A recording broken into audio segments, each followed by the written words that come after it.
இன்றைய வேளாண் ஆலோசனை நேரத்தில் கோயம்புத்தூர், ஈரோடு, திருப்பூர், நீலகிரி ஆகிய மாவட்ட விவசாயிகளுக்கான வேளாண் ஆலோசனை. அடுத்து வரும் நாட்களில் மேற்கு மண்டல பகுதிகளில் 8 முதல் 14 கிலோமீட்டர் வேகமான காற்றுடன் தூறல் அல்லது லேசான மழை எதிர்பார்க்கப்படுவதால் ஒரு சில இடங்களில் இடியுடன் கூடிய கோடை மழை பெய்யக்கூடும். மண் ஈரத்தினை பொறுத்து இரவை பயிர்களுக்கு நீர்ப்பாசனம் செய்து பயிர் கழிவு மூடாக்கு இடவும். மழையினை பயன்படுத்தி சரிவுக்கு குறுக்காக மண் புரட்டி போடும் கலப்பை கொண்டு கோடை உழவினை மேற்கொள்ள அறிவுறுத்தப்படுகின்றனர். சில பகுதிகளில் தொடர்ந்து வறண்ட வானிலை காணப்படுவதால் கரும்பின் நுனிக்குருத்து புழு வர வாய்ப்புள்ளது.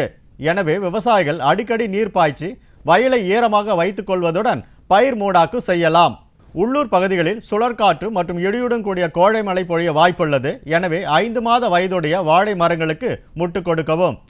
கோடை காலத்தில் பெறப்படும் மழையினை வேர் பகுதிகளில் சேமிக்கும் வகையில் மரத்தினை சுற்றிலும் பாத்திகளை உள்நோக்கி சாய்வாக ஆழப்படுத்தவும். உயர்ந்து வரும் வெப்பநிலை மற்றும் குறைந்து வரும் காற்றின் ஈரப்பதம் காரணமாக கால்நடைகளுக்கு வெப்ப அழற்சி ஏற்பட வாய்ப்புள்ளது. கால்நடை மற்றும் கோழிகளுக்கு போதுமான அளவு சுத்தமான குடிநீர் அளிக்கவும். கால்நடை குடில்களை சுற்றிலும் ஈரமான சாக்குகளை தொங்கவிடவும்.